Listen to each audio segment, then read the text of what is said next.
Today we are going to be solving percent change problems, and this is a two-part lesson. So the first part has these problems that look like the ones I have here, 1, 3, 5, and 7, and they're just giving you two numbers and then telling you that either whether they decreased or increased, and we're supposed to find the percent of change of those values. And then I have a one-word problem here. It's a discount problem that asks about the discount and the sale price. And in part 2, I'll have a few more of these sale price, and so I'll have also some markup problems as well.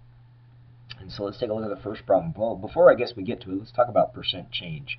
Percent change, we can also use a proportion. However, since we are dealing with a percent of change, whenever we see that word, change means that we're going to end up subtracting numbers. It's kind of like what they say the change of temperature was 20 degrees. Well, that means that it was 20 degrees cooler or warmer at one time. So change means we are going to end up subtracting.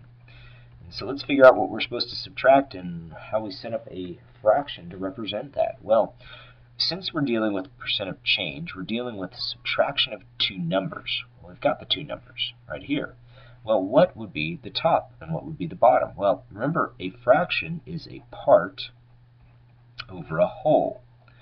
Well, the whole is going to end up representing the original.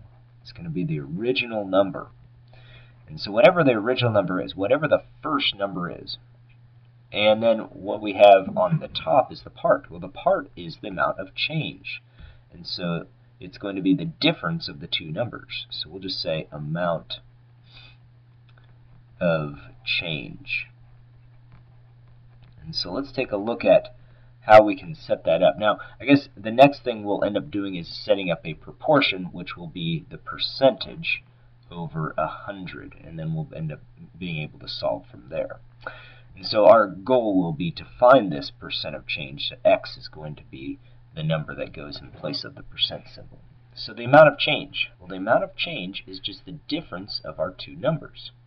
So just set up the difference so it makes a positive number. And so what we're going to do is take 20 and subtract 11 from that. And it's going to be over the whole, which is the original number. So this is the number that we started with. This is our starting point. Start here. And so we started at 20, and 20 is decreased to 11. So that's why, reading it, it says that 20 has to be the original number. And so what we do from there is we set up our ratio for our percent. And so that's just a number, which we are looking for, over 100. So we go ahead and do that difference first. So we take 11 from 20, and that gives us 9. Over 20 equals x over 100. So now we have to multiply. Remember, multiplying by 100 is nice because all we do is just add two zeros if we don't see the decimal point. So we'll go ahead and write down 900, and then this all equals 20x. So from there we've got a little division problem. We've got to divide by 20, and when we do that we can knock off those zeros at the end. That's like dividing by 10, and so now I just have 2 into 90. Well, 2 goes into 90, so maybe you have to set that up over to the side. 2 goes into 9, well, 4 times with 2 or with 1 left over. Goes into 10 5 times, so there it is. X equals 45. So it's a percent, so we'll just go ahead and put that percent symbol along with it. Take a look at the next problem. Here we have same sort of thing. 56 is decreased to 14. So that tells us that this is where we start. We started at 56, we go to 14. So we subtract the two numbers first, 56 minus 14, all over the total, which in this case is 56. That's what we started with, so that goes on the bottom. That's the whole. And now we are looking for the percent, so it's that number over 100. So we do that subtraction, and take 14 from 56 gives us 42 over 56. This all equals x over 100. Well, instead of cross-multiplying right away, I see that there's a common factor here between 42 and 56. So you could always reduce that. It might make the problem go a little bit faster for you later on. I see 7 goes into this, and this is why it's really good to know your multiplication tables, because once you know those, then you'll know factors as well. So 42 could be divided by 7, and that goes in there. 6 times. And 56 divided by 7 makes 8. And I could have even picked a bigger number. I guess 14 should have went into that as well. So I could reduce it again. And so let's do that. Let's take out that common factor of 2. Make the problem a whole lot easier for us. And so when you get it all the way down to that point of 3/4, you might even already know what the percentage is. And so it's a good one to know, 3/4. And so if you don't, then go ahead and cross multiply. So I'll go ahead and do that for you and see if you know what it is. So we do 3 times by 100. So I cross multiplied these numbers. I got 300 equals 4x. So I just divide by 4, and we see how many times 4 goes into 300. And so 4 goes into 37 times with 2 left over. And 4 goes into 25 times. So there it is, 75%. So it's something that you should know. 3/4. Think of 3/4, 75 cents. 3/4 is 75%. Well, here's another example. Similar type of problem. This time it's an 18 increase to set 45. So this is an increase instead of a decrease. So let's see what we do that's different. Well, what I would do is, since we start here, this is the starting point, that is going to be our whole. But since I don't want a negative number, I'm going to subtract the 18 from 45, but I'm still going to put it over 18 because that's what we started at. And I write this as a percent over 100. We don't know what the percentage, and that's what we want to find. So we go ahead and do that subtraction, and I see if I take 18 from 45, I'm left with 27 over 18. Now I've got another situation, just like last time, where I can make the problem easier on myself. I could take out a common factor. Do you see the big number that goes into 27 and 18? Well, hopefully he said 9. 9 goes into those numbers, and that's why we need to know our multiplication tables, so we can see that stuff quickly. And it makes the problem go a lot quicker, and hopefully we start to understand where some of these fractions come from and what kind of percents they represent. And so if you didn't know what 3/2 is as a decimal or a percent, then you'd have to cross multiply, and you can always do that. So you just do that 3 times by 100, these numbers right here, that makes the 300, and then you have that equaling 2x. And then from there you do the division. And so what you're doing is dividing 2 into 300. So if you don't know how many times, then just set up the problem. 3 goes into 2 one time with 1 left over. Bring down that 0. 3 goes into 10 5 times and with nothing left over. So it makes a 10. So you just have a 0, and you have to add in that extra 0. So there it is. 150% is the answer. Well, one more problem. So remember, the directions say round answers to the nearest tenth if necessary. We haven't had to do that yet, so I wonder if this will be one of those problems that we have to do that with. Let's see here. It's done the same way. You subtract the two numbers, divide by the original, and we set that equal to x over 100. And so let's do that subtraction.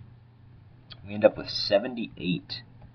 78 over 126 equals, that's x over 100. And so same sort of thing. I see a common factor here. I don't see a big number, just a small number, but since they're both even numbers, let's make it smaller. Make the numbers smaller. It makes the problems a whole lot easier, especially division at the end. So we take half of 78. Now when I think about that, take half of 80. Half of 80 is 40. So that means half of 78 is 39. Say 79 would be an odd number, and that would be 39.5. Well, I'll do the same thing here. Here you could just take half of 12 and then half of 6. That's what I did.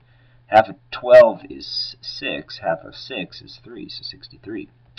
Well, those are prime numbers, so well, 39 is not prime, but 63 is. So can't do anything else with those, so we just have to go ahead and cross multiply now. So we do the 39 times by 100 equals 3,900. And then we'll do the 63 times x makes 63x. So we have to do that division of 63 into those numbers. And so we go ahead and do some work there. 63 into 390. Well, what I do is I cover up a couple terms. Let me show you. So yeah, what I'll do is I'll cover up this 3 and I'll cover up this 0. And think of 6 into 39. And what that does is it gives me a place to start. So I know 6 goes into 39 6 times, but the number doesn't go above the 9, it goes above the 0, because really I'm doing 63 into 390. So go ahead and do that work. We end up with an 18, and that makes 36 plus 1 gives me a 37. So I do that subtraction. You got to borrow here, so that makes 2. And then here we have to borrow from the 9. That changes to an 8, so it's going to be 1. And then I bring up this 0 here.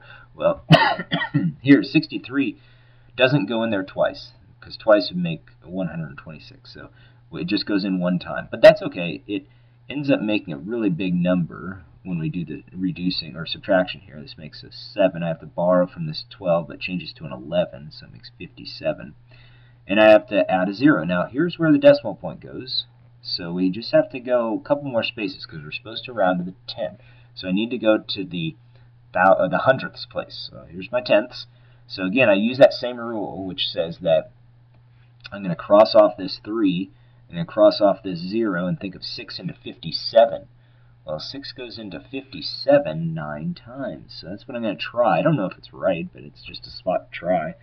So we go ahead and do that work. 27 is what we get. And that makes 54 plus 2 gives me 56. So do that subtraction, left with 3. Oh, well, 30 is what the next number is going to end up being, so I got to bring down that 0. It doesn't go in there. So that's good. That made the problem a whole lot easier. So it doesn't round this up to the next number, so I just have to round it down. So it's going to end up being 61.9%. Well, those are some of the basic problems. Let's take a look at this one here, a little more challenging. Here we have a backpack that normally sells for $39. Oh, well, this is the whole. It's the whole because it's where the backpack sells for. It's $39. So we know that, remember, we're going to set up a part over a whole is what we want. And typically when we're dealing with a percent problem, it's going to be a percent over 100. So we know the whole already, 39. Let's put that in place of the whole. What's the part? Well, let's look here. It is on sale for 33% off. Oh, well, that's a percentage. We could put that here, 33 over 100. So that must mean we're looking for the part. And that's the case. Find the discount and the sale price. We want to know two things. Well, this is going to give us the discount. Let's use discount equals D, let's say. That's what we're trying to find here. We're trying to find the discount the way I've got it set up because it's on sale for 33% off, so we're trying to find 33% of this 39. So let's do this. We've got our problem set up. Let's cross multiply. So we cannot cross cancel because of the equal sign. So you can only reduce fractions when they're up and down from one another. So we're going to just go ahead and cross multiply here and multiply these numbers. And 33 times by 39 equals D times by 100 is 100D. Well, that 33 times by 39 makes 1,287. And this all equals 100D. And so all you do is divide by the 100, and it's nice dividing by 100 because what happens is the decimal just moves over 2 spaces. So here's the decimal, 1, 2. So there's your number, 12.87. That is the amount that you're going to save. That is called the discount. That's the amount we're saving. Well, we still need to find the sale price. Well, the sale price, since it's a sale price, we're subtracting. Subtract the discount. So you want a smaller amount is what we end up wanting. So that's why we're going to subtract. So start with the total, $39. Make sure you add a decimal point and do that subtraction this way. Make sure you borrow all the way back from the 9, change it to an 8, change the 10 to 9, and then do your work. You got 3, you got 1, and then you go ahead and do that subtraction. We got 6, and we got a 2. So there it is, $26.13. That's what you're going to end up paying, but you're going to save yourself $12.87. Well, part 2 will have some more of those word problems.